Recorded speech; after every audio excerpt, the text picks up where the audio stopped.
পুরাতন মালদার মঙ্গলবাড়ি এলাকায় একটি সরকারি বিদ্যালয়ে অনুষ্ঠিত হলো মালদা জেলার শেরশাবাদিয়া বিকাশ পরিষদের ত্রিবার্ষিক রাজ্য কনভেনশন। এই কনভেনশনে প্রধান অতিথি হিসেবে উপস্থিত ছিলেন মালদা জেলার শেরশাবাদিয়া বিকাশ পরিষদের সভাপতি আব্দুল ওহাব।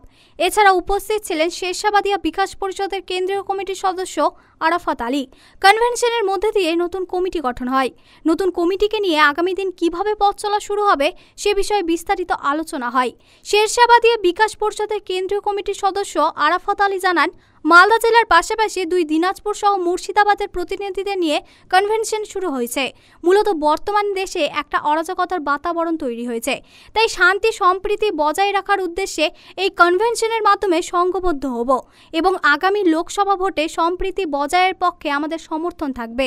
বিকাশ পরিষদের ত্রিবার্ষিক রাজ্য সম্মেলন, আজকের এই সম্মেলনে আমাদের যে কমিটি আছে সেই কমিটি রিফর্ম হবে এবং এই রিফর্ম কমিটি আগামী দিনে শেরশাবাদিয়া বিকাশ পরিষদের যে এলাকা মালদা, উত্তর দিনাজপুর, মুর্শিদাবাদ এই সমস্ত এরিয়াতে যে পিছিয়ে পড়া কমিউনিটির মানুষ মূলত শেরশাবাদিয়া, তাদের সামগ্রিক উন্নয়নের জন্য শেরশাবাদিয়া বিকাশ পরিষদ কাজ করবে।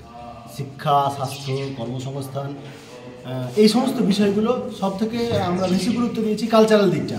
আমরা যে আমাদের ভাষা ভুলে যাচ্ছি, আমরা ভাষা ভুলে যাওয়া মানে আমাদের আইডেন্টিটি ভুলে যাওয়া, আইডেন্টিটি ভুলে যাওয়া মানে কবে আমাদের দেশের সরকার নাগরিকত্বের ইস্যু খাড়া করবে, বলবে এরা বাংলা মানে বাংলাদেশি, আমরা শেরশাবাদিয়া এবং বাংলায় কথা বলি, তারা বলবে এরা বিদেশি। এই যে টোটাল হুমকি সরকারের তরফ থেকে, এই হুমকি থেকে প্রস্তুত থাকার জন্য আমরা কমিউনিটিকে সচেতন করতে চাইছি। আসলে আপনারা জানেন যে গোটা ভারতবর্ষে যে গভর্নমেন্টটা চলছে ফ্যাসিস্ট গভর্নমেন্ট চলছে। এখানে জনগণের কল্যাণের চাইতে অকল্যাণ বেশি হচ্ছে।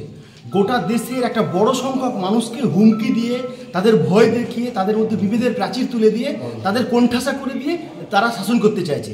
আপনি যদি পরিসংখ্যান দেখেন যে তারা 30 থেকে 40% মধ্যে ভোট পেয়েছে, কিন্তু তাদের বিরুদ্ধে 60% মানুষ।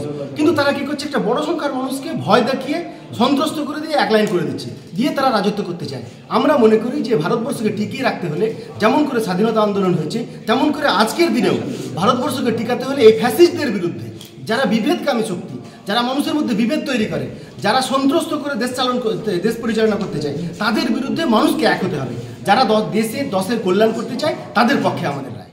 মালদা টুডে।